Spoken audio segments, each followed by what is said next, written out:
warahmatullahi wabarakatuh. Innal hamdalillah nahmaduhu wa nasta'inuhu wa nastaghfiruh wa na'udzu billahi min shururi anfusina wa sayyiati a'malina. May yahdihillahu fala mudilla lahu wa may yudlil fala hadiya lahu. Ashhadu an la ilaha illallah wahdahu la syarika lahu wa ashhadu anna Muhammadan abduhu wa rasuluh la nabiyya wa la rasula ba'da. Allahumma salli wa sallim wa barik wa an'im ala nabiyyina Muhammadin al-amin wa ala alihi wa sahbihi at-tayyibin at-tahirin wa man tabi'ahum bi ihsanin ila yaumiddin. Allahumma ij'al jam'ana hadha jam'an marhuma wa tafarruqana min ba'dihi tafarruqan ma'suma. Allahumma alif baina qulubina wa aslih zata bainina wa wahid sufufana wansurna ala a'daina bi rahmatika ya arhamar rahimin. Amma ba'd. Bapak-bapak, ibu-ibu, kaum muslimin dan muslimat sidang jemaah subuh yang dimuliakan Allah Subhanahu wa taala. Ketika pagi menyapa kita, ketika Allah bangunkan kita dari tidur kita, berarti Allah masih menghidupkan kita. Maka nikmat pagi yang penuh berkah ini, apalagi bumi kita telah diguyur hujan yang merupakan keberkahan dari Allah Subhanahu wa taala, maka mudah-mudahan kita termasuk ke dalam golongan umat Nabi Muhammad sallallahu alaihi wasallam yang diberkahi paginya. Karena Rasulullah bersabda, "Burika ummati fi bukurihim." Maka umatku diberikan keberkahan kepada mereka ketika mereka menggunakan waktu-waktu pagi mereka untuk beraktivitas. Aktivitas seorang muslim, aktivitas seorang mukmin di dunia ini memiliki dua sayap yang tak bisa dipisahkan. Yang pertama, membina hubungannya secara vertikal dengan Allah. Itu yang kita lakukan pada saat ini. Yang kedua, hubungannya dengan sesama manusia dan alam semesta secara horizontal. Dan barangkali itu akan kita lakukan setelah kita keluar dari masjid yang kita cintai ini. Oleh karenanya kaum muslimin dan muslimat, kesyukuran ini harus kita buktikan dengan senantiasa menambah saldo-saldo kebaikan kita, dengan senantiasa berpikir untuk berinvestasi kebaikan-kebaikan kita. Karena sesungguhnya investasi terbaik bagi seorang manusia di dunia adalah dengan menanam kebaikan, baik pada dirinya, pada keluarganya, pada masyarakatnya, dan kepada alam semesta. Dan inilah yang akan menjadi bekal kita untuk kembali ke kampung nan abadi akhirat yang jauh nun di sana. Salawat beserta salam dengan ucapan Allahumma salli ala Muhammad wa ala ali Sayyidina Muhammad. Semoga kita yang telah terpisah jauh dari Rasulullah jarak dan waktu, mudah-mudahan kita termasuk orang yang senantiasa bersolawat kepadanya. Lisan kita ketika kita diam, kita isi dengan solawat, kita isi dengan zikir-zikir kepada Allah. Karena dengan itulah akan membuat hati-hati kita tenang menghadapi cobaan dan ujian kehidupan ini. Kaum muslimin dan muslimat yang dimuliakan Allah Subhanahu wa taala, di pagi yang berbahagia ini, marilah terlebih dahulu kita mendoakan untuk bangsa kita. Tragedi demi tragedi terjadi di tanah ini. Terkadang kita miris, terkadang kita bertanya-tanya, apa yang sedang terjadi di tengah-tengah kita? Apakah Allah murka dengan kita?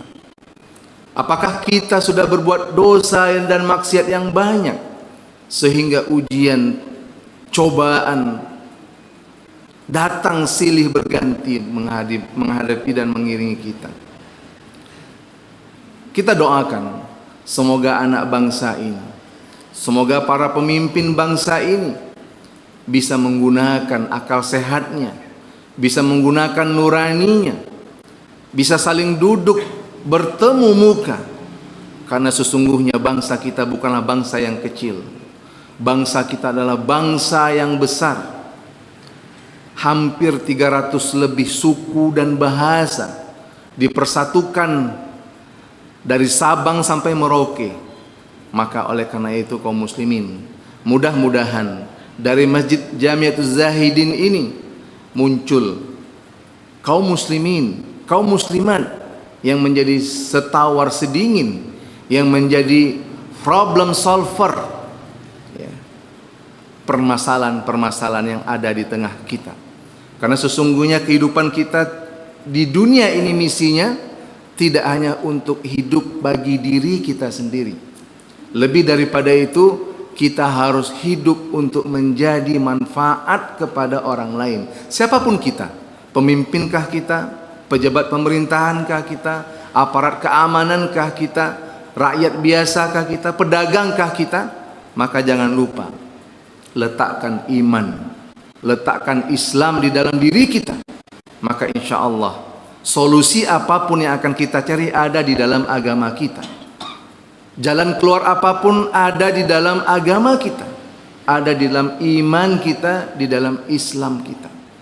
Oleh karenanya kaum muslimin, pengajian-pengajian kita ini hendaknya memberikan nilai produktivitas, hendaknya memberikan nilai pengaruh bagi diri kita.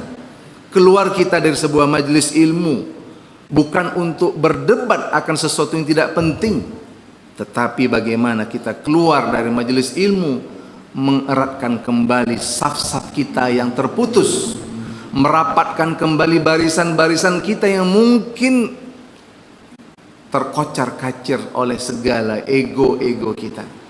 Maka Rasulullah SAW ketika beliau hijrah ke kota Madinah, setelah beliau membangun Masjid Quba, di antara yang dilakukan Rasulullah adalah mempersaudarakan antara kaum muhajirin dan al-ansar. Karena kenapa? Rasulullah menyadari kaum muslimin bahwa cita-cita yang besar, bahwa sebuah harapan yang besar tidak akan mungkin kita wujudkan apabila kita lakukan dengan sendirian. Maka cita-cita yang besar tidak akan mungkin kita lewati kecuali ketika kita mampu untuk menyatukan hati-hati kita, hati-hati kaum muslimin, sehingga apapun yang terjadi, wahdatul islamiyah, al-ukhuwatul islamiyah adalah menjadi soko guru, menjadi bekal kita. Apapun perbedaan pendapat kita, pandangan kita dalam hidup ini, jangan sampai merusak saf-saf salat kita, jangan sampai merusak ukhuwah dan persahabatan kita. Karena sesungguhnya Islam datang di permukaan bumi ini untuk memberikan rahmatan lil alamin. Kaum muslimin dan muslimat sedang jemaah subuh yang dimuliakan Allah Subhanahu wa taala. Dalam kesempatan subuh yang berbahagia ini, kita akan mencoba sedikit mengkaji, memaknai tentang sebuah peristiwa yang dialami oleh Rasulullah sallallahu alaihi wasallam.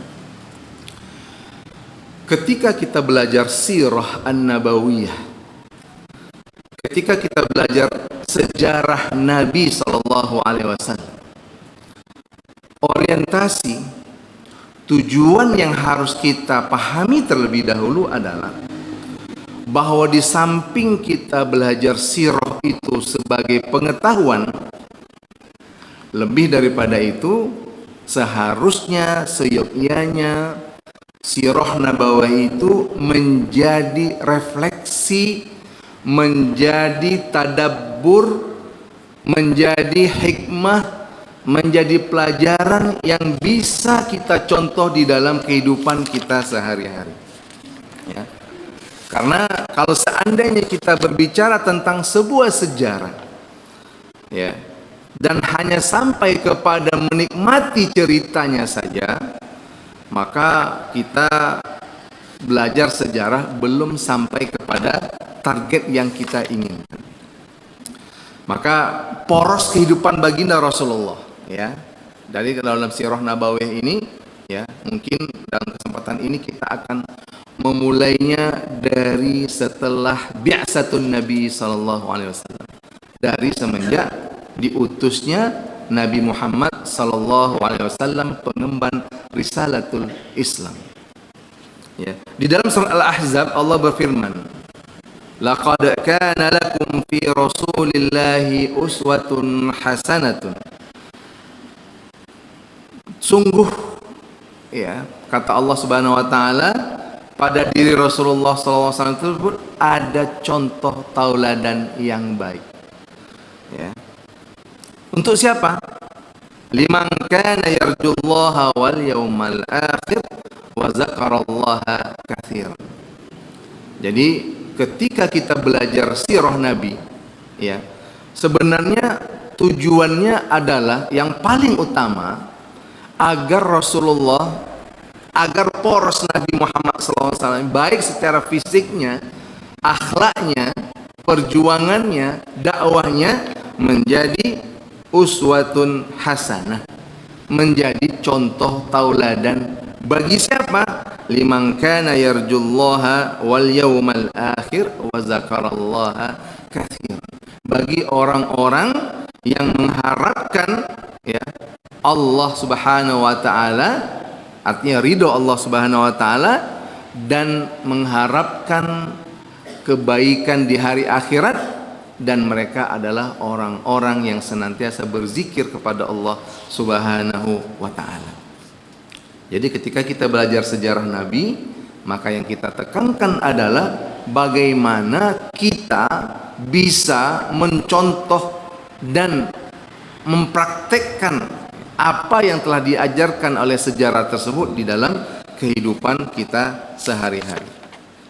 Nah, kaum muslimin yang dimuliakan Allah Subhanahu wa taala, saya membawa kitab, ya, sebuah kitab yang dikarang oleh Dr. Munir Muhammad Al-Ghadban. Judulnya Al-Manhaj Al-Haraki Lissiratin Nabawiyah. Ya, bukunya lumayan tebal, dan buku ini dimulai memang dari fase diterimanya wahyu oleh Rasulullah sallallahu alaihi wasallam di umur beliau yang ke-40. Dan Dr. Munir Muhammad Ghadban di dalam bukunya ini, ya, membahas kepada 5 pembahasan. Yang pertama adalah tentang sirriyatud dakwah wa sirriyatud tanzim. Karena di dalam sejarah Rasulullah itu, Rasulullah sempat dalam fase dakwahnya 23 tahun itu, kaum muslimin, 3 tahun pertama adalah fase-fase dakwah Rasulullah secara sembunyi-sembunyi. Ya, kalau bahasa Arabnya sirriyah, tidak diumumkan, tidak buka secara terbuka di khalayak ramai.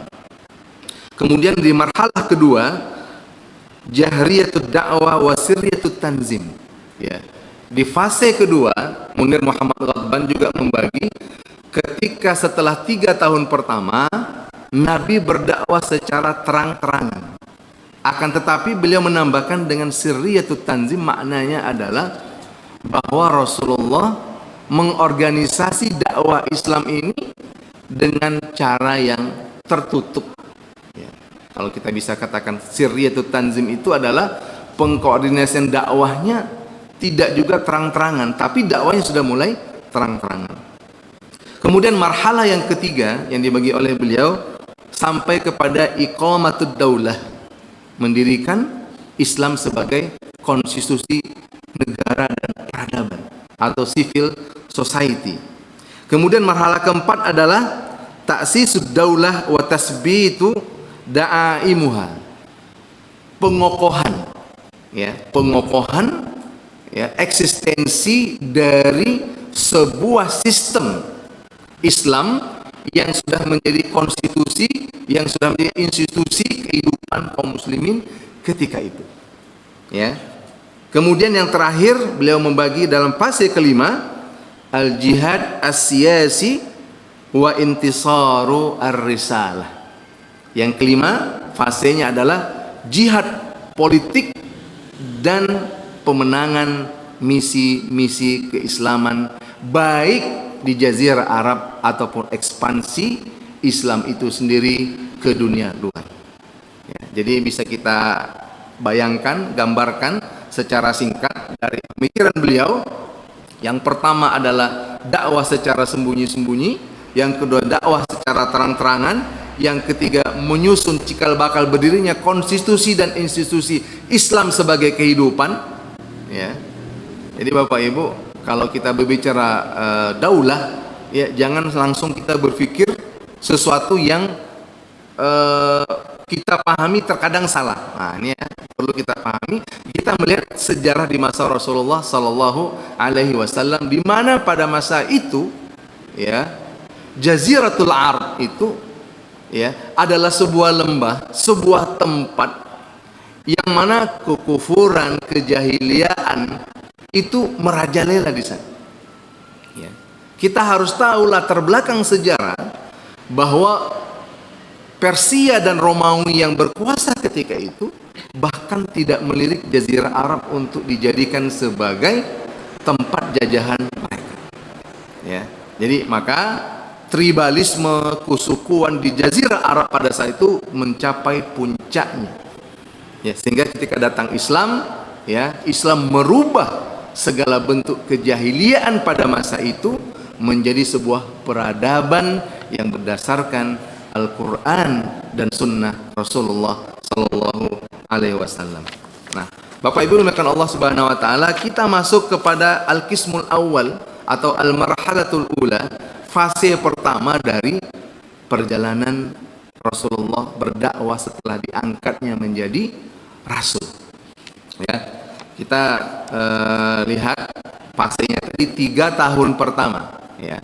Kita catat 3 tahun pertama Rasulullah setelah menerima wahyu, dia berdakwah kepada kaumnya di kota Mekah secara sembunyi-sembunyi, secara tertutup, ya, tidak secara terang-terangan. Ya, kapan marhala itu berakhir? Sampai turunnya ayat Al-Qur'an, wa anzir ashiratakal aqrabin. Ya, sampai turun ayat, wahai Muhammad, berikanlah peringatan kepada keluarga-keluarga terdekatmu. Dan di ayat yang lain Allah berfirman, fasda bima tu'mar wa a'rid anil musyrikin. Ya. Maka dakwahkanlah secara terang-terangan apa yang telah Allah perintahkan kepada engkau wahai Muhammad, dan berpalinglah engkau dari orang-orang yang musyrik. Ya. Bapak Ibu dimuliakan Allah Subhanahu wa Ta'ala, ya. Ketika Rasulullah di tahun ke-40 usianya, ketika beliau bertahanus di Gua Hira, ya. Gua Hira ini terletak di Jabal Nur yang jaraknya sekitar 4 km dari kota Mekah. Ya. Jadi kalau nanti kita umroh ataupun haji, ya kita bisa berkunjung ke tempat ini. Sekitar 4 km saja dari kota Mekah atau dari Masjidil Haram. Ya. Kalau kota Mekah terlalu besar, ya, dari Masjidil Haram sekitar 4 km. Jadi kita bisa berziarah. Ya. Ayat yang pertama turun, sebagaimana kita ketahui bersama, adalah surat Al-Alaq, Iqra bismi rabbikal ladzi khalaq. Para pakar sejarah, ya, para pakar sejarah, setelah turunnya wahyu pertama ini, ya, itu ada rentang waktu berhentinya wahyu, ya, terhentinya wahyu ketika itu, ya. Maka Al-Maqrizi dalam kitabnya Imta'ul Asma, ya, dalam kitabnya Imta'ul Asma, ya, menyebutkan bahwa berbagai macam versi pendapat mengatakan, ada yang mengatakan jarak wahyu pertama dengan berikutnya itu 2 tahun. Ya, ini pendapat yang lemah menurut beliau karena terlalu lama. Ya. Ada yang mengatakan pendapat berikutnya bahwa jaraknya adalah arba'ina yauman, 40 hari antara wahyu pertama dengan wahyu berikutnya. Dan ada pendapat lain mengatakan bahwa khamsata asyra yauman, 15 hari. Ada yang mengatakan pendapatnya salah satu ayam, 3 hari. Dan pendapat ini yang diperkuat oleh Al-Makrizi dan kebanyakan mayoritas sejarawan, bahwa rentang waktu wahyu pertama dengan wahyu berikutnya adalah 3 hari. Bukan 15, bukan 40, dan bukan 2 tahun. Ya. Apa dalilnya? Ya, dalilnya adalah firman Allah Subhanahu wa taala, "Ya ayyuhal muddatsir, qum fa'anzir wa rabbaka fakabbir wa thiyabaka fatahhir." Ya, kita tahu dalam sejarah Bapak Ibu, ketika Rasulullah menerima wahyu pertama dan beliau merasa syok, kaget, terkejut, dan pulang kepada istri beliau Khadijah, beliau mengatakan apa? Zammiluni, zammiluni, selimuti aku, selimuti aku. Ya, ini peristiwa yang terjadi pada saat itu. Dan ketika turun ayat, ya ayyuhal muddatsir, ya, para ulama sejarah mengatakan bahwa ini sangat relevan dengan rentang waktu Rasulullah menerima wahyu sampai beliau pulang ke rumahnya dan sampai datang ayat ini yang meminta, wahai orang yang berselimut, ya ayyuhal muddatsir, wahai orang yang berselimut, kum fa'anzir, bangunlah dan berikanlah peringatan. Artinya bergeraklah untuk memulai menyampaikan risalah wahyu ini. Wa rabbaka fakabbir, dan Tuhanmu maka agungkanlah, bertakbir. Wa thiyabaka fatahhir, dan bersihkanlah pakaianmu. Kaum muslimin, dari ayat ini para mufassir menyampaikan kepada kita bahwa seorang dai, seorang mukmin, dia harus ketika memulai dakwahnya, maka yang pertama yang harus dia lakukan adalah wa rabbaka fakabbir. Ya, maka Tuhan engkau maka agungkanlah. Allahu Akbar, itu artinya apa? Allah Maha Besar. Ketika kita bertakbir kepada Allah, kaum muslimin, maka selain Allah itu akan kecil di hadapan kita. Ya. Wa thiyabaka fatahhir, seorang dai, seorang mukmin, ya, seharusnya ketika dia berdakwah di tengah-tengah umat, di tengah-tengah masyarakat, maka fisiknya, lahirnya harus bersih, dan lahirnya juga tidak cukup bersih, namun batinnya juga harus ikut bersih. Maka dengan cara itu seorang dai, seorang muslim akan menjadi contoh tauladan terbaik di tengah-tengah masyarakatnya.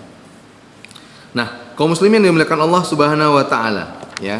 Jadi dari kata-kata Al-Makrizi tadi disimpulkan bahwa 3 hari saja jarak waktu antara wahyu pertama dengan wahyu yang kedua. Ya. Kemudian, ya, kalau kita lihat, ya, dakwahnya Rasulullah selama 3 tahun itu secara sembunyi-sembunyi, ya, sebenarnya ini berkaitan erat dengan kondisi masyarakat jahiliyah ketika itu.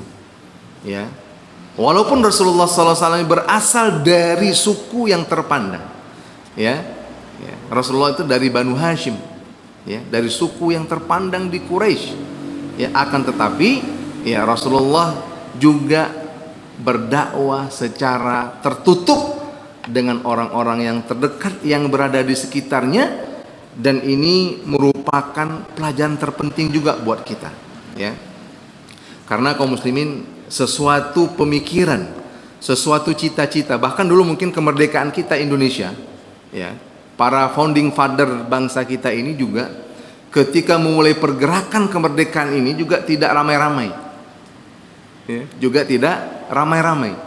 Dimanapun peradaban yang kita lihat, ya, peradaban dunia manapun, sebuah kebangkitan bangsa itu juga tidak dimulai dengan sesuatu yang ramai-ramai, selalu dimulai dari sesuatu yang kelompok yang sangat kecil, bahkan lebih kecil dari pandangan manusia.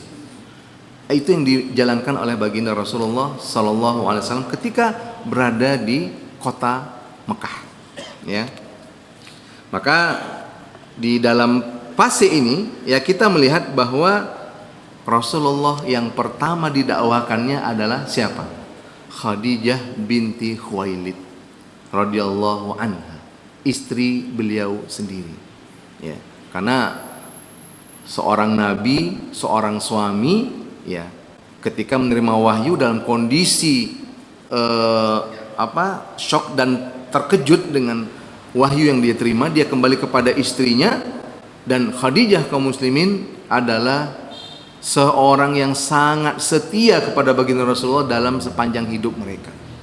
Ya, bahkan selalu saya sampaikan, Khadijah itu sempat selalu berkata kepada Rasulullah, "Wahai ya Rasulullah, seandainya suatu saat nanti aku telah tiada, ya, dan engkau masih membutuhkan aku untuk melanjutkan perjuanganmu ya Rasulullah, dan engkau butuh jembatan yang bisa mengantarkanmu ke suatu tempat, maka galilah olehmu kuburanku, ambillah tulang-tulang belulangku dan sambungkanlah ia sehingga engkau bisa berjalan di atas." Jadi terkadang kita melihat, membaca seperti ini seolah-olah ini sesuatu yang utopia, sesuatu yang mengada-ngada. Tidak. Begitulah kecintaan Sayyidah Khadijah radhiyallahu anha kepada baginda Rasulullah sallallahu alaihi wasallam. Maka kita lihat siapa-siapa saja yang Islam di awal-awal tersebut, ternyata kalau kita kaji sejarah, itu adalah nuwatud dakwah, inti-intinya dakwah. Ya, nuwat itu artinya kayak dalam pohon itu kayak tampang, biji. Ya, jadi kalau tanaman itu, kalau biji sawit, ya kan, biji sawit yang kuat itu, ya, bibit ya, kalau bisa katakan seperti itu, adalah kalau tanaman, ya, itu bibit unggulnya. Jadi orang-orang yang pertama masuk Islam ini bukan orang sembarangan. Ya, jadi maka kita lihat dalam perjalanan berikutnya, ya, Khadijah radhiyallahu anha, Abu Bakar bin Siddiq, ya, radhiyallahu anhu, Ali bin Abi Thalib radhiyallahu anhu, Zaid bin Haritsah radhiyallahu anhu, dan seterusnya. Itu adalah bibit-bibit unggul akidah dakwah Islam di awal-awal.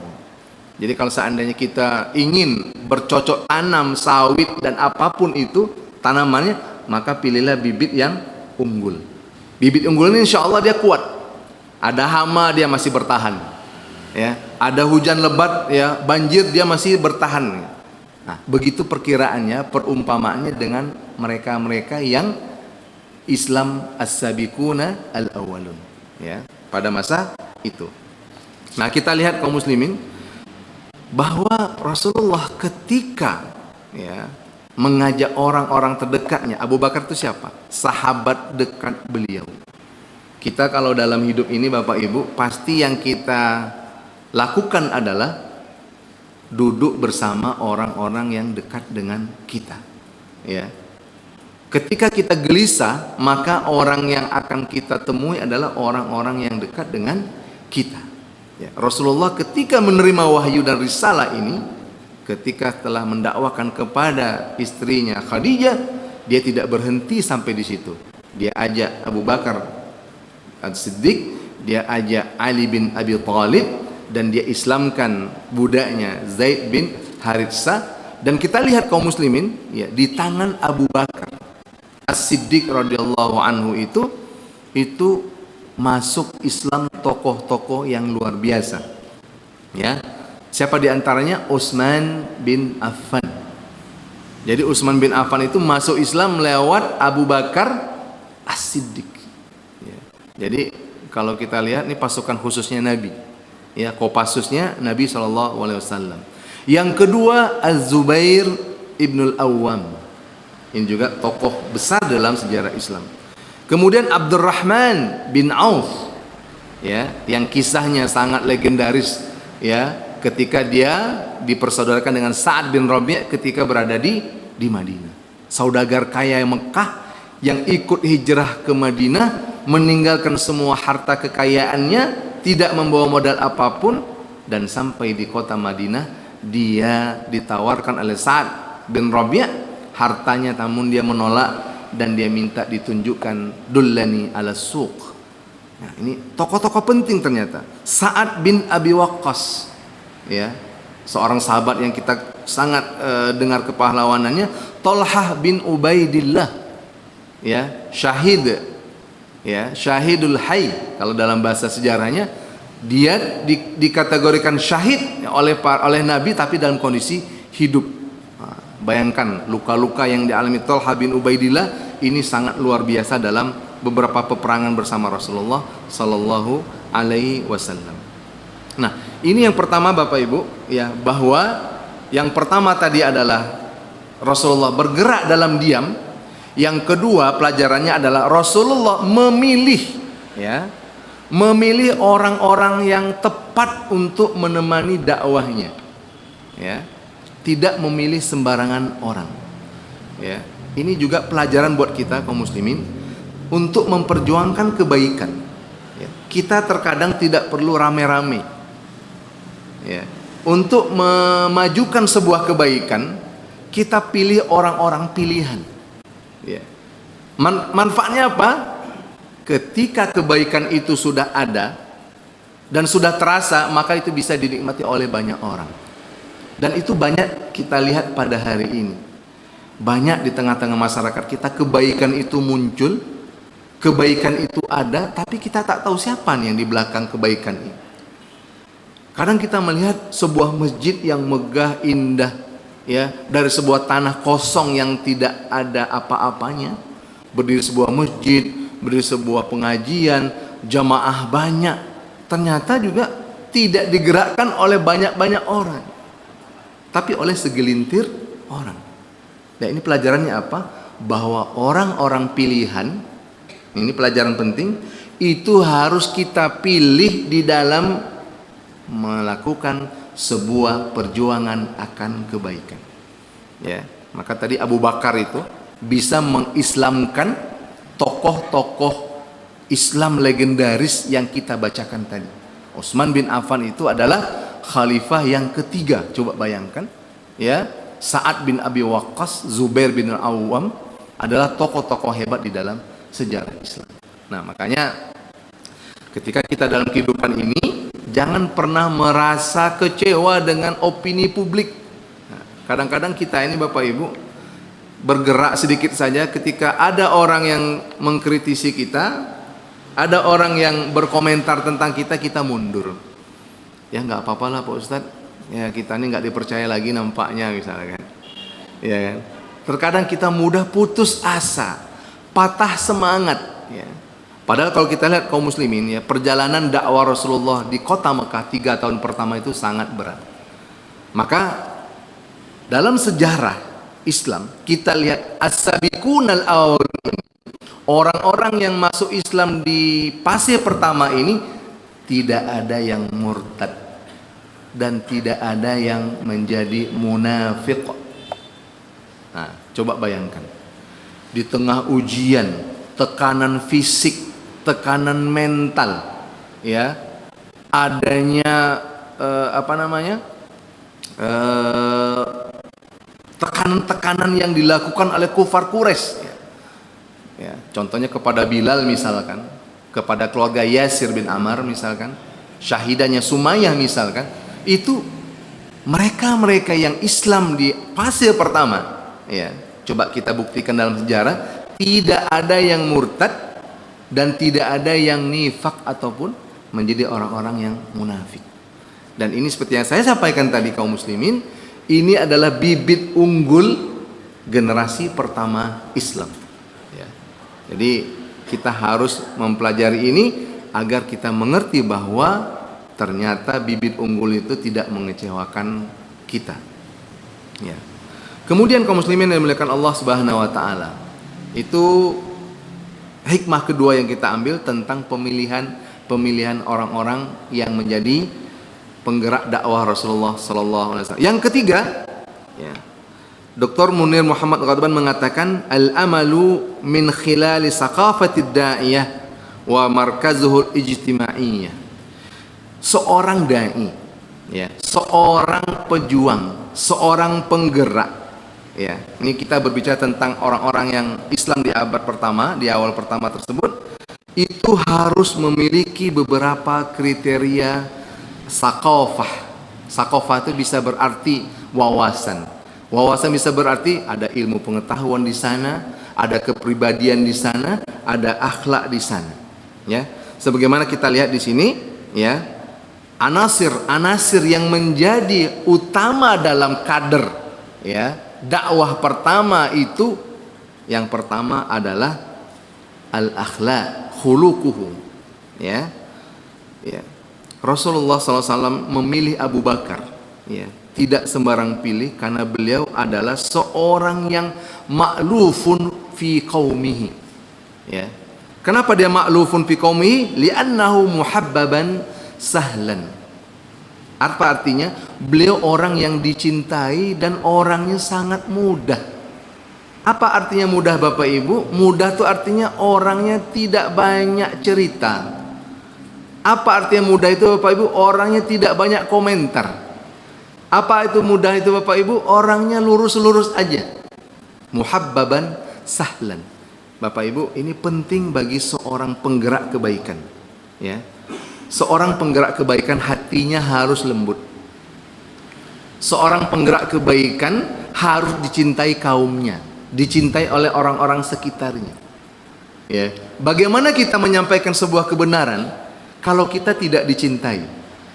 Bagaimana kalau kita mencontohkan sebuah kebaikan kalau seandainya kita ini jauh dari nilai-nilai kebaikan tersebut?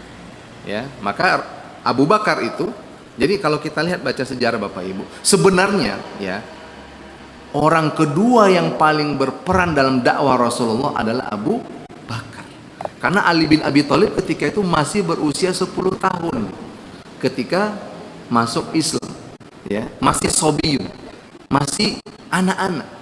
Jadi Abu Bakar inilah yang menjadi prototipe, menjadi contoh, ya, sampel teman dakwahnya Rasulullah. Jadi beliau apa? Wa kana rajulan ma'lufan liqaumihi. Jadi dia orang yang di tengah-tengah kaumnya itu adalah pribadi yang diterima. Ma'luf itu artinya apa? Diterima, ya. Jadi dimanapun kita berada Bapak Ibu, jadilah kita orang yang diterima, bukan karena harta kita, bukan karena jabatan kita, bukan karena posisi kita, ya, tetapi karena kepribadian kita. Jadi Abu Bakar ini ma'lufun fi qaumihi, ya. Kira-kira di zaman kita sekarang siapa yang seperti ini, ya? Di masjid dia aktif, di tengah-tengah RW RT-nya dia aktif, disegani, menjadi referensi di mana masyarakat mengadu sesuatu kepada beliau. Nah, ini ma'lufun, muhabbaban, dicintai, ya. Sahlan itu orangnya enak, ya, enak lah. Kalau bahasa anak zaman sekarang, orangnya enakan, ya. Jadi kalau kita Bapak Ibu dalam bergaul, ketika kita bertemu seseorang, ya, kalau orang itu enakan dia, itu kita akan mudah dekat dengan dia. Tapi kalau orangnya mudah pemarah, ya, mudah tersinggung, ya, sedikit-sedikit tersinggung, nah ini bukan sahlan, so'ban. Lawan dari sahlan apa? So'ban. Ya, belum apa-apa udah tersinggung, belum apa-apa sudah marah. Nah, ini nggak bisa termasuk ke dalam kategori saqafah ad-da'iyah, ya, tidak bisa termasuk ke dalam prasyarat seorang dai yang mengajak kepada kebaikan. Kemudian yang kedua, ya, saqafatuhu aw ilmuhu, ya. Jadi Bapak Ibu, di samping seseorang itu memiliki kepribadian yang menarik dan dicintai, dia juga harus punya ilmu dan wawasan. Ya, kenapa? Karena ilmu dan wawasan adalah jawaban atas setiap problematika, persoalan yang ada di tengah-tengah kehidupan. Ya. Jadi akhlak saja tidak cukup. Nah, ini atau ilmu saja tidak cukup. Ya. Banyak orang berilmu terkadang tidak berakhlak. Banyak orang yang berwawasan luas tapi hatinya sangat sempit. Ya. Jadi harus digabungkan antara ilmu dan wawasan yang luas dengan hati yang lapang. Ya. Antara ilmu yang luas dan hati yang lapang dengan keberterimaan kita di tengah-tengah kaum kita sendiri, di tengah masyarakat kita sendiri. Jangan sampai kita menjadi tokoh-tokoh yang antagonis di tengah-tengah kehidupan kita. Itu maksudnya ma'lufun fi qaumihi. Ya. Jadi kalau kita ingin dakwah kita, kebaikan kita, bangsa ini maju, maka coba kita perbaiki dengan bekal yang diajarkan oleh Abu Bakar. Ya. Kalau seandainya di antara kita nih hari ini Bapak Ibu, ya, persoalan apapun yang terjadi, kita duduk bersama, bicarakan bersama dengan ilmu pengetahuan, dengan semua elemen-elemen yang bisa menyelesaikan, dengan hati yang lapang, pikiran yang jernih, rasa-rasanya bangsa kita ini tidak akan sulit untuk menyelesaikan persoalan-persoalan. Yang terjadi adalah kaum muslimin pada hari ini bahwa persoalan yang terjadi kadang-kadang tidak diselesaikan, dan hanya diselesaikan ketika sudah terjadi kekacauan. Dan ini yang kita ingatkan kepada mereka, para pemimpin kita, kepada stakeholder kita, jadilah pelayan masyarakat yang terbaik. Sayyidul qaumi khadimuhum. Ya, sesungguhnya sebenarnya seorang pemimpin suatu kaum itu adalah pembantu bagi kaumnya, pelayan bagi kaumnya. Jangan sebaliknya. Jangan sampai sayyidul qaumi itu yang melayani dia siapa? Kaumnya. Dia yang dilayani, bukan dia yang melayani kaumnya. Nah, Abu Bakar ini mewakili itu. Ya, jadi dia orang yang terpandang, ya, orang yang memiliki nasab yang bagus, ya, kemudian berilmu. Di samping itu Bapak Ibu, markazuhu al-ijtimai, ya, posisi sosialnya seperti apa Abu Bakar? Ini kita lihat apa posisi sosial Abu Bakar. Ya, dia adalah wakana rajulan tajiran. Nah, ini penting nih. Dia adalah seorang pengusaha dan bisnismen yang sangat hebat ketika itu, dan termasuk salah seorang sahabat yang memiliki kekayaan yang banyak. Ya. Jadi Abu Bakar ini rajulan tajiran, seorang pedagang, pengusaha sukses ketika itu. Ya. Jadi lengkap nampaknya dalam diri Abu Bakar ini hal-hal yang mendukung sebagai teman Nabi berjuang ketika masa-masa sulit. Ya. Jadi perjuangan di masa sulit butuh orang-orang yang kuat, butuh orang-orang yang loyal, butuh orang yang memiliki talenta, yang multi talenta. Ya. Akhlaknya oke, ya, ilmunya oke, dan ternyata dia juga seorang yang di strata sosialnya memiliki strata yang tinggi secara ekonomi. Ya, ini teman Rasulullah dalam berdakwah di masa-masa awal Rasulullah berdakwah di kota Mekah. Ya. Nah, Bapak Ibu dimuliakan Allah Subhanahu wa taala, ya. Kenapa akhlak ini menjadi soko guru utama dalam menyebarkan kebaikan? Karena sesungguhnya hati-hati yang tertutup. Ya. Ketika kita berdakwah kaum muslimin, yang kita lakukan sebenarnya adalah membuka hati manusia. Ya. Yang ketika kita kajian dan keilmuan yang kita buat sebenarnya untuk apa? Untuk membuka hati-hati manusia kaum muslimin. Ya, maka dalam surat Muhammad Allah berfirman, "Afala yatadabbaruna al-Qur'an am ala qulubin akfaluha?" Bukankah mereka tidak mentadaburi Al-Quran, atau hati-hati mereka yang tertutup? Jadi untuk membuka hati-hati yang tertutup ini kaum muslimin, kita butuh mafatih, kita butuh kunci-kuncinya. Ya. Jadi kalau kita ingin berdakwah dalam kebaikan, yang kita butuhkan adalah kunci-kuncinya. Dan Abu Bakar memiliki kunci-kunci itu semua. Ya. Kadang-kadang kita dalam hidup ini melihat orang baik saja kepada kita, kita sudah jatuh hati. Belum dia bicara lagi, ya, belum dia berkomentar apa-apa, belum dia memerintahkan apa-apa, akhlaknya saja yang ditampakkan kepada kita, itu kita sudah jatuh hati. Dan inilah seharusnya kita lakukan pada hari ini. Tampakkan akhlak terbaik kita, maka perubahan sosial di masyarakat itu akan terjadi. Ya.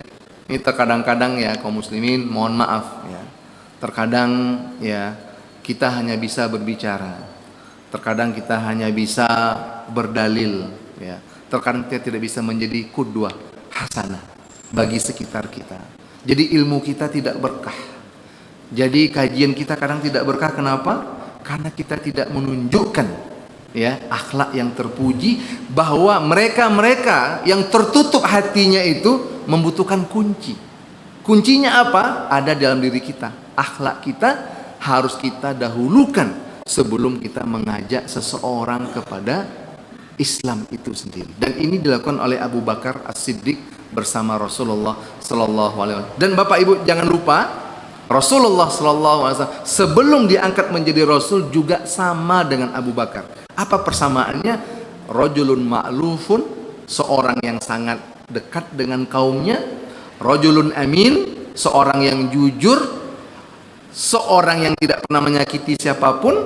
Itulah Rasulullah. Maka ketika diangkat menjadi Rasul, maka semuanya itu diterima, kepribadiannya diterima oleh semua lapisan masyarakat yang ada ketika itu.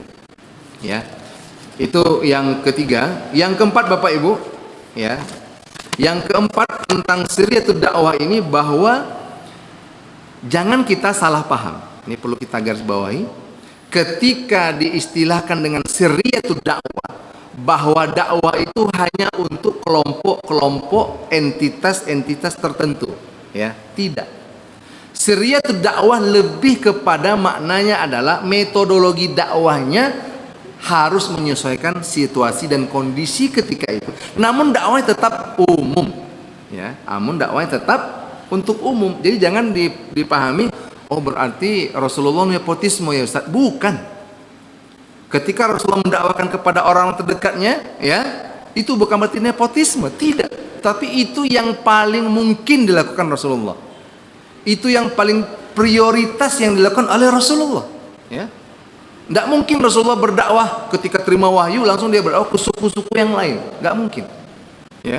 Tapi dia melakukan pendekatan, approach kepada orang-orang yang terdekat dengan lingkaran beliau sendiri. Untuk apa? Untuk memperkuat dia dalam perjalanan dakwahnya, ya kan? Ya, kita dalam keluarga misalkan, ya, berdiskusi tentang rumah tangga kita, tentu dengan istri kita.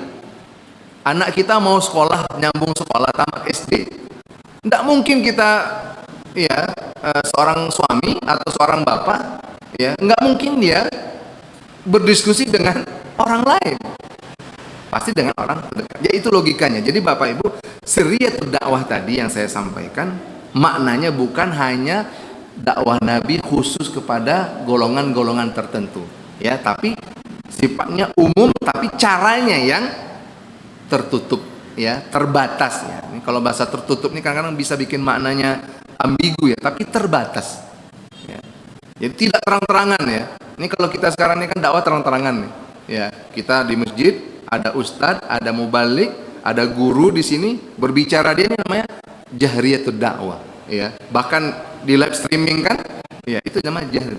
Semua orang bisa melihat. Nah, sirriyah itu maksudnya tidak tampak dakwahnya tapi berjalan dakwahnya, ya, dari mulut ke mulut, dari pintu ke pintu, ya. Maka buktinya apa? Ya, kita lihat nih, kita lihat ada beberapa kaum, ya, ada Banu Hashim, ada Banu Umayyah, ada Bani Makhzum, ada Bani Tamim, ya, ada Bani Uday, ada Bani Zuhra, ya, ada di sini Banu Saham, nah, banyak sekali, Banu Asad, ya, sampai 12 kabilah, ya, mutafarriqah. Di sini coba saya sebutkan, ya, itu dari 12 kabilah itu di fase-fase pertama tadi yang saya sampaikan itu banyak yang sudah masuk Islam. Jadi jangan salah dipahami bahwa dakwah terbatas tadi hanya golongan tertentu, tapi ternyata dia sudah menyebar ke suku-suku, paling tidak 12 suku ketika itu sudah ada perwakilan di dalam soft agama Islam, ya. Contoh dari Banu Hashim, ya, Ali bin Abi Thalib, Ja'far bin Abi Thalib, ya, Ubaidah bin Al-Harith. Dari Banu Umayyah siapa? Utsman bin Affan. Nah, jadi kita lihat dari suku yang berbeda, dari kabilah yang berbeda. Kenapa suku ketika itu sangat menonjol kaum muslimin? Karena begitulah budaya Arab saat itu, budaya jahiliyah ketika itu. Jadi kalau di kita mungkin suku-suku itu masih ada, ya Pak, ya, di kampung-kampung kita, tapi sudah lebih kepada sifatnya adalah suku-suku yang menjadi induk lahirnya kita. Ya, kalau dilipat kain di kampung saya itu misalkan, ya, ada suku Peliang, ada suku Meliliang, ada suku Domo dan sebagainya. Ada 9 suku kalau tidak salah. Itu lebih kepada butun, ya, tempat tempat lahirnya, keturunannya yang berdasarkan suku-suku. Dan di Arab ketika itu kaum muslimin, suku itu menempati posisi pertama. Jadi kalau saatnya kita lihat di sini ya, perwakilan Bani Uday siapa? Sa'id bin Zaid, Fatimah binti Khattab, ya, Amir bin Abi Rabi'ah, ya. Dari suku Makhzum siapa? Abu Salamah bin Abdul Asad, ya. Kemudian Ammar bin Yasir. Nah, ini dari Bani Makhzum, ya. Kita lihat lagi dari siapa? Dari Banu Asad, siapa? Az-Zubair bin Awam, ya. Jadi ketika orang mengatakan, misalkan bertanya, kenapa harus diam-diam dakwah Rasulullah? Berarti dakwahnya eksklusif? Tidak, bukan dakwahnya eksklusif Bapak Ibu, tapi caranya menyesuaikan kondisi ketika itu sehingga tidak terjadi kekacauan serta intimidasi sampai saf Islam ketika itu semakin banyak dan semakin kokoh, ya. Jadi ketika kita kiaskan dengan kemerdekaan Indonesia Bapak Ibu, ya dulu mungkin para pendiri negara kita ketika berjuang juga tidak berpikir bahwa bangsa ini akan sebesar ini, ya. Bahwa kita lihat dalam daftar pahlawan nasional kita itu dari Aceh, Sumatera Barat, Sumatera Utara, Riau, Palembang, Jawa Tengah, seterusnya sampai ke timur itu muncul tokoh-tokoh pahlawan nasional. Nah, ini menggambarkan bahwa ternyata untuk mewujudkan sebuah kemenangan, mewujudkan kebaikan itu bermula dari yang kecil-kecil dan yang terbatas. Circle-nya kecil dan terbatas. Mungkin dulu founding father kita Cut Nyak Din misalkan nggak membayangkan Indonesia itu sebesar ini, ya. Sultan Syarif Qasim, ya, pahlawan dari Riau, mungkin nggak membayangkan kalau Riau dan Indonesia itu seperti sekarang ini. Ya, Pangeran Diponegoro juga seperti itu, ya. Para pejuang-pejuang, ya, Sisingamangaraja juga seperti itu, dan semua pendiri-pendiri perjuangan Indonesia tidak pernah berpikir bahwa Indonesia ini akan seperti sekarang ini. Nah, maka tadi kita lihat para sahabat tadi yang dikumpulkan oleh Rasulullah, ya, nuwatud dakwah, inti-inti dakwah itu bahwa mereka berkumpul dari orang-orang pilihan, orang-orang yang sabat dan istiqomah, karena sabat dan istiqomah ini adalah bekal utama dalam perjuangan, ya. Maka saya sampaikan tadi, tidak ada dari as-sabiqunal awwalun yang Islam di kota Mekah yang mereka itu murtad ataupun menjadi golongan munafik seberat apapun ujian yang mereka dapatkan, ya. Jadi dalam perjuangan kita sehari-hari, ya, kita kalau yakin yang kita lakukan adalah sebuah kebenaran, sebuah kemaslahatan, jangan pernah kita ragu, jangan pernah kita merasa minder, jangan pernah kita merasa tidak didukung oleh siapapun. Maka warabbaka fakabbir, itu modal utama kebaikan kita. Setiap kita menemui masalah, bertakbirlah, Allahu Akbar. Ketika kita susah, ucapkan Allahu Akbar. Ketika kita sedih, ya, dikucilkan orang misalnya karena usulan-usulan kita, ya Bapak Ibu, mohon maaf kadang-kadang di tengah masyarakat kita ini selalu terjadi, ya. Kita mengusulkan yang ini Ustaz, tapi masyarakat tidak terima. Udah Pak, sabar, ya. Jangan Bapak mundur. Jika usulan itu kebaikan, mulai dari diri Bapak, mulai dari diri Ibu, ajak yang bisa. Ketika dia sudah jadi, nanti insya Allah akan mereka terima, ya. Pernah di suatu masjid saya ditanya, Ustadz, kami mau mendirikan TPA di sini, tapi banyak yang tidak setuju Pak Ustadz. Kenapa? Kita tidak punya operasional, siapa yang jadi guru ngajinya, siapa. Jadi yang dibicarakan adalah kesulitan terlebih dahulu. Padahal dalam memperjuangkan kebaikan itu, ya, Nabi SAW di sini Bapak Ibu tidak pernah membayangkan, ya, bahwa 13 tahun di kota Mekah beliau akan menghadapi cobaan-cobaan yang luar biasa. Intimidasi, penyiksaan, fisik, mental, ya, itu tidak terbayangkan oleh kita. Sumayyah, asy-syahidatul al-ula fil Islam, Sumayyah adalah saksi sejarah, ya, itu syahidah pertama itu adalah dari kaum perempuan. Ini perjuangan, pengorbanan generasi awal ini itu patut kita camkan dalam diri kita. Kenapa tema ini saya ambil, ya? Karena saya mengira kalau perjalanan sejarah itu hanya sekedar kita tahu, ya, perjalanan urutannya itu insya Allah sudah banyak bukunya, sudah banyak videonya, ya. Bahkan sekarang ada digital sirah namanya. Jadi kita lihat TV atau memakai alat itu, kita seolah-olah napak tilas gitu. Ya, perjuangan Rasulullah gitu. Ada alatnya, ada aplikasinya bahkan.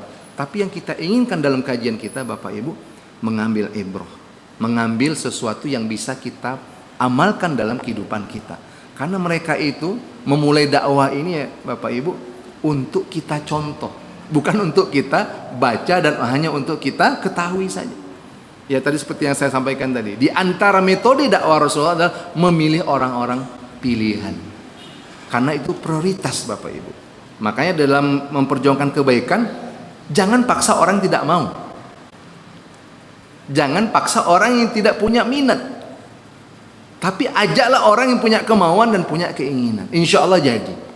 Ya, nah, itu yang kita ambil dari pelajaran Abu Bakar dan orang-orang pertama yang masuk ke dalam Islam. Nah, kemudian pelajaran berikutnya Bapak Ibu yang dimuliakan Allah Subhanahu wa taala, ya.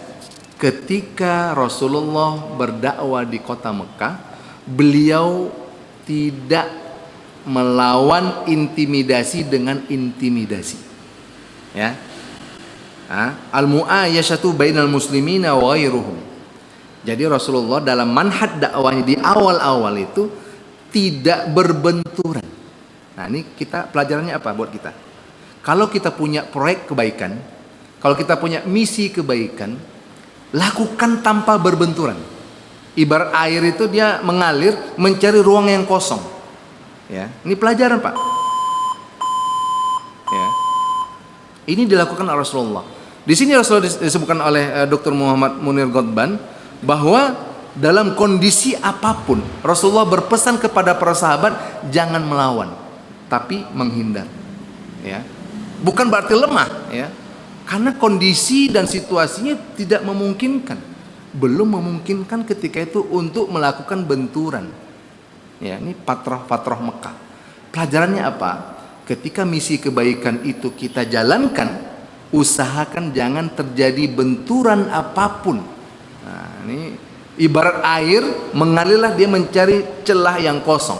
Ya, kan air itu kalau dia mengalir, ya, berbenturan dia langsung belok kanan mengambil, tapi akhirnya sampai juga kepada tujuannya. Ya, maka Rasulullah ketika dakwah di kota Mekah, al-mu'ayyashatu bainal muslimina wa ghairihim. Rasulullah mengajarkan kepada sahabat bersabar. Nah, ini bersabar ini penting Bapak Ibu. Modal utama kita adalah sabar dalam perjuangan. Dan ini diajarkan oleh baginda Rasulullah kepada sahabat. Ya, sebenarnya kalau mau melawan gimana? Rasulullah punya backingan yang sangat kuat, Abu Thalib, pamannya, ya, orang yang berpengaruh. Tapi Rasulullah tidak memikirkan dirinya sendiri, tapi dia memikirkan kaum muslimin yang dari golongan yang tidak terpandang, bahkan dari golongan budak. Ketika itu Rasulullah mengambil sebuah manhaj, mendahulukan maslahah yang lebih besar dari mafsadah yang akan terjadi.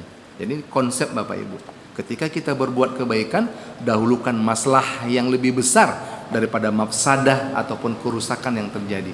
Ketika akan ada muncul mafsadah, kita cari jalan keluarnya, tidak dibenturkan. Karena ketika dia berbenturan, maka semuanya akan berantakan dan akan tidak sampai kepada tujuan yang akan dicita-citakan. Ya, kemudian terakhir Bapak Ibu sebelum saya tutup, di antara yang menguatkan dakwah di fase-fase awal itu adalah at-tarkiz ala bina'il aqidah, memusatkan kepada penanaman akidah yang kuat. Bapak Ibu, kita datang ke masjid tadi karena akidah. Ya, duduk di sini bersabar karena akidah, karena keyakinan. Kita Bapak Ibu bersedekah, mengeluarkan harta kita karena akidah, bukan karena satu dan lain hal.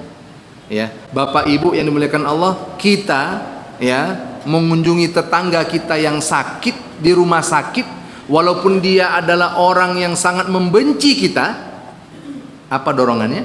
Akidah.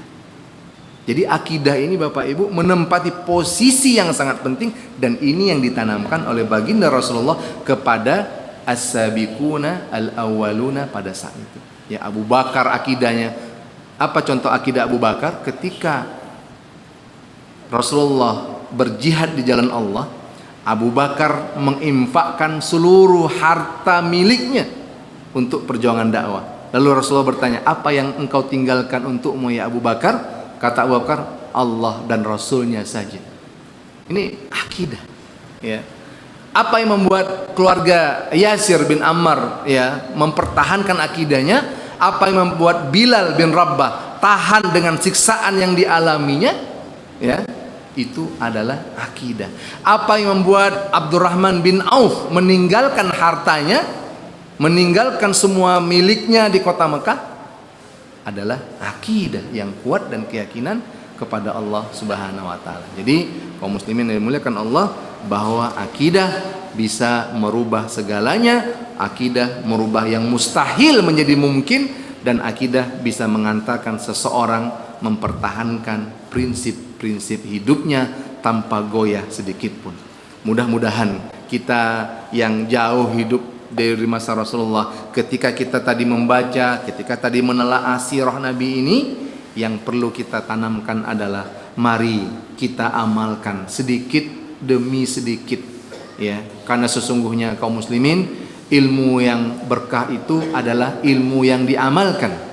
Ilmu yang tidak berkah adalah ilmu yang hanya menjadi konsumsi otak kita tanpa kita transformasikan, tanpa kita terjemahkan di dalam perilaku kita. Ketika ilmu itu kita amalkan, maka insya Allah keberkahan ilmu itu akan selalu bertambah, dan kita akan pada akhirnya menjadi orang-orang yang bijaksana. Barangkali sebelum kita tutup, mari kita tutup dengan doa bersama. Mudah-mudahan pagi kita ini semakin berkah kaum muslimin dan muslimat. A'udzubillahi samil alim minasyaitonir rajim. Bismillahirrahmanirrahim. Alhamdulillahi rabbil alamin, wassalatu wassalamu ala asrafil anbiya'il mursalin wa ala alihi wa sahbihi ajma'in. Allahumma ighfir lana dhunubana wa liwalidayna warhamhuma kama rabbawna shighara.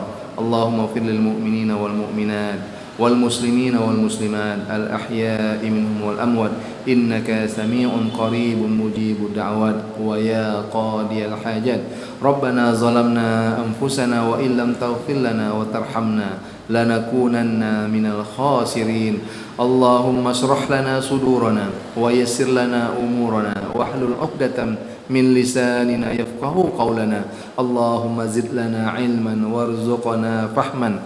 Allahumma alif baina qulubina wa aslih zata bainina wa wahid sufufana wansurna ala a'daina birahmatika ya arhamar rahimin.